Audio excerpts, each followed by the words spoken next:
Hello friends, मैं प्रशांत आप सबका आपके चहेते सेक्स एक सुखी जीवन का मंत्र डॉक्टर विजय दहीफले के साथ इस खास कार्यक्रम में तहे दिल से स्वागत करता हूं। दोस्तों, हमें जब भी कोई मेडिकल इमरजेंसी आती है या फिर स्वास्थ्य से जुड़ी कोई भी परेशानी सताती है, तब हम क्या करते हैं? सबसे पहले हम वो सारी चीजें हमारे फ्रेंड्स या फैमिली के साथ शेयर करते हैं। पर दोस्तों, जब भी हमें कोई सेक्स से जुड़ी परेशानी सताती है, तब हम ऐसा नहीं कर पाते, क्योंकि इस बारे में बात करने में हम अक्सर झिझकते हैं, हमें शर्म आती है। पर दोस्तों, अब शर्माने की बिल्कुल ज़रूरत नहीं, क्योंकि डॉक्टर विजय दहीफले आपके सारे सेक्स रिलेटेड सवालों के जवाब बहुत ही पॉजिटिव तरीके से जरूर देंगे। दोस्तों, शो को शुरुआत करते हैं, लेकिन उसके पहले जानते हैं डॉक्टर विजय दहीफले इनके बारे में। डॉक्टर विजय दहीफले ये एक जाने माने सेक्सोलॉजिस्ट, यूरोलॉजिस्ट और एंड्रोलॉजिस्ट है। डॉक्टर दहीफले जी के क्लिनिक औरंगाबाद, हैदराबाद, दिल्ली में द्वारका, पुणे तथा नवी मुंबई में नेरुल, दादर, अंधेरी, कल्याण, नासिक, अहमदाबाद और दुबई में भी है। डॉक्टर विजय दहीफले जी का भारत तथा अन्य देशों में कॉन्फ्रेंसेस और सेमिनार के लिए हमेशा आना जाना रहता है, जिसमें वे सेक्स संबंधी सभी समस्याओं पर सलाह एवं मार्गदर्शन करते हैं। तो चलिए शो को शुरुआत करते हैं। डॉक्टर साहब हमारे साथ हैं। Sir, welcome to the show. नमस्ते। छोटे छोटे वीडियोस है, लेकिन बहुत इंपॉर्टेंट है, बहुत ही अच्छे टॉपिक्स है, जो टॉपिक्स हमारे निजी जीवन के लिए बहुत इंपॉर्टेंट है। ये जानकारी हमें होना, ये जो इन्फॉर्मेशन है, ये जो टेक्निकल इन्फॉर्मेशन है, ज़्यादातर ये टेक्निकल इन्फॉर्मेशन हमें पता होना बहुत ज़रूरी है, क्योंकि जब तक सेक्स एजुकेशन भारत में शुरू नहीं होता, हमारे देश में शुरू नहीं होता, तो इस प्रकार के माध्यम से हम लोग ये अवेयरनेस कर सकते हैं। तो इसी का ये एक प्रयास है। तो चलिए आज हम देखते हैं, आज का जो हमने टॉपिक लिया है लिंग के विभिन्न आकार, इनके बारे में। तो चलिए पूछते हैं डॉक्टर साहब से। सर, जैसे मैंने अभी बताया कि बिल्कुल अवेयरनेस का अपना एक प्रयास है। और सेक्स के लिंग के विभिन्न आकार के बारे में कुछ सवालात मैं आज आपसे करना चाहूँगा। उसके सबसे पहला सवाल, कितने आकार होते हैं? क्योंकि ये बेसिक है, लेकिन ये पता होना चाहिए। तो अगर देखा जाए तो टेक्निकल हिसाब से, शास्त्रीय दृष्टिकोण से कितने आकार होते हैं? और ऐसा होता है कि ये भी पता नहीं है। बिल्कुल, वेरी नाइस टॉपिक जी। प्रशांत जी, यहाँ पे जो हमारी सीरीज चल रही है सेक्स एजुकेशन, सेक्सुअल अवेयरनेस और सेक्सुअल सेफ्टी, इसके अंतर्गत हम पूरी साइंटिफिक इंफॉर्मेशन ले रहे हैं। ये मेल में जो पेनिस है उसके कितने आकार है, फीमेल्स में कितने आकार है, उन्हीं के ब्रेस्ट के कितने आकार होते हैं, यानी नॉर्मल एनाटॉमी हम पता कर रहे हैं एक दायरे के अंदर। Time, place, person, condition, culture, safety, consulting, अपना ओन और नॉन इन्फेक्टेड पार्टनर इसके साथ ही आजमाना है। आपने जो आज मुद्दा उठाया है डिफरेंट शेप्स के, यहाँ पे जो पुरुषों में या जब स्कूल में जब बच्चे जाते हैं, इवन 7वीं 8वीं से भाई कंपटीशन लगाते हैं एक दूसरे की कि मेरी कितनी साइज़ है, मेरी धार कितनी दूर जा रही है, तेरी कितनी नज़दीक है। और एक दूसरे का देखने के बाद जिसका बच्चा उसका छोटा पेनिस है डिप्रेस हो जाता है। तो कितने प्रकार है इसके पता होना इसलिए ज़रूरी है भाई। ये डिप्रेशन और टेंशन आपको नहीं आना चाहिए। 20 से 21 प्रकार के अलग अलग लिंग होते हैं और ये सभी नॉर्मल होते हैं, इसलिए इसका टेंशन नहीं लेना।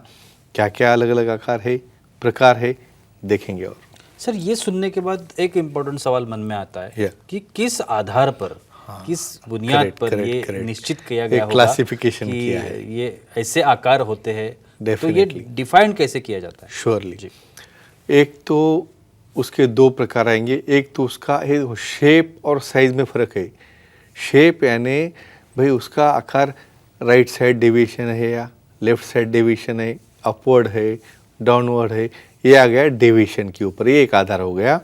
और दूसरा उसकी लेंथ, यानी लेंथ कैसी है, उसकी गर्थ कैसी है, उसका टोटल थिकनेस कैसा है, बिफोर इरेक्शन कितनी साइज़ है, आफ्टर इरेक्शन कितनी साइज़ है। तो ये सब मायने ध्यान में रखते हुए एक क्लासिफिकेशन किया है और हम स्टेप बाय स्टेप ये सब प्रकार देखने वाले हैं। बिल्कुल सर, कुछ ऑडियंस भी हमारे साथ है, उनके भी सवाल है। देखते। सोमेश जी है मैंगलोर से, उनका सवाल है। सोमेश जी, पूछिए, क्या सवाल है आपका? नमस्ते सर। नमस्ते। नमस्ते, बोलिए। हस्तमैथुन ज्यादा करने से लिंग में टेढ़ापन आता है क्या? ये भी उसका एक प्रकार है। बिल्कुल, नेचुरली थोड़ा सा लिंग डिविएट रहना, करेक्ट। ऐसा कुछ स्ट्रेट लाइन में ऐसा अपन सीधा आगे आ रहा है और वो नॉर्मल है ऐसा नहीं है, नॉर्मली भी थोड़ा डेविएशन रहता है, हम क्लासिफिकेशन में देखने वाले हैं, थोड़ा अपवर्ड है, थोड़ा लैटरल है, लेकिन भाई हस्तमिथुन समझो राइट वाला होगा राइट, लेफ्ट होगा लेफ्ट, एंगल के भी ऐसा स्ट्रेट नहीं रहता है, इट्स ए लैटरल एंगल। तो ये ओवर यूज़ करने की वजह से भी पेनिस में बेंड आता है। कैसे? यहाँ पे इतना मास्टरबेशन किया जाता है, प्रशांत जी उसको पकड़ के पूरा बेंड करते हैं, बहुत बार उसको सरफेस के ऊपर पूरा रगड़ते हैं। एक तो बहुत फनी हिस्ट्री सुनी मैंने, उसको लंबा करने के लिए उसको डोरी लगा के नीचे वजन लटकाया। अभी ऐसे भी केसेस है, तो मुझे क्या कहना है, ऐसा कुछ नहीं करना है किसका सुन के। और कुछ केसेस तो ऐसे सुने हैं, उसको तेल लगा के पन्नी लगा के कुछ झाड़पाला लगा दिया, उससे हो जाएगा सीधा। ऐसा नहीं होता है, इसलिए तो सेक्स एजुकेशन चल रहा है। तो ओवर मास्टरबेशन से माइनर फ्रैक्चर होके उसमें बेंड आता है, लेकिन तुरंत सेक्सोलॉजिस्ट को दिखाओगे तो इसे अच्छा कर सकते हैं। बिल्कुल। और एक टाइप चर्चा करते हैं, ट्रैफिक कोन पेनिसिस। यस। ये ट्रैफिक पेन क्या रहता पेनिसिस जो है, ये क्या रहता है? अभी हमने कुछ भाई ऑब्जेक्ट से कंपेयर करना है। आपने ट्रैफिक कोन देखा होगा, ये ऐसा ट्रायंगल है, सामने छोटा है, पीछे बड़ा है, उसके ऊपर पट्टे है, लेकिन पट्टे की तरफ नहीं जाना है हमें। तो ट्रैफिक कोन यानी सामने वाला लिंक का जो मुंह रहता है वो छोटा है और पीछे बड़ा होते आ रहा है। तो दिखता कैसा है भाई? ट्रैफिक कोन के जैसा जब इरेक्ट होगा तब इसे कहते हैं ट्रैफिक कोन पेनिस। और इसके लिए सेक्स पोजीशन भी बहुत इंपॉर्टेंट होती होगी। राइट। तो वो कौन सी होनी Correct, चाहिए पर्टिकुलरली इस साइज आकार में, की? ये आकार में जी। ये देखो, इसलिए क्यों हमें डिस्कस करना है भाई। यहाँ पे ट्रैफिक कोन में जब वहाँ पे इंटरकोर्स होने जा रहा है तब पाँव का सेपरेशन इंपॉर्टेंट है, मीडियम सेपरेशन जिसे हम कहते हैं मिशनरी पोजीशन, या यहाँ पे साइड बाय साइड पोजीशन में भी ऐड कर सकते हैं, लेकिन माइल्ड सेपरेशन के मिशनरी पोजीशन में वहाँ पे कंफर्ट पार्टनर को अच्छा मिलता है। बिल्कुल। हमारी कुछ महिलाएं ऑडियंस है, उनका भी सवाल है। या। माधवी जी है जबलपुर से, उनका सवाल है। माधवी जी पूछिए, क्या सवाल है आपका? Hello sir. बोलिए। बोलो। सर, स्त्रियों में हस्तमैथुन करते समय कौन सी लुब्रिकेंट यूज करनी चाहिए और उसका क्या फायदा है, तो जानकारी दीजिए। क्या बात है, गुड। देखो, इसके अंदर सबसे इम्पोर्टेंट क्यों है, मैं क्यों बोलूँ कि अभी जैसा मेल में पूछा भाई मास्टरबेशन करेंगे तो कुछ टेढ़ा बेढ़ा होता है क्या? फीमेल में भी मास्टरबेशन रहता है भाई, नेचुरली सेंसेशन उनको है, लेकिन वहाँ पे नेल्स नहीं रहने चाहिए, वहाँ पे कोई कट्स नहीं बैठना चाहिए। वहाँ पे लुब्रिकेशन क्यों लगाना है?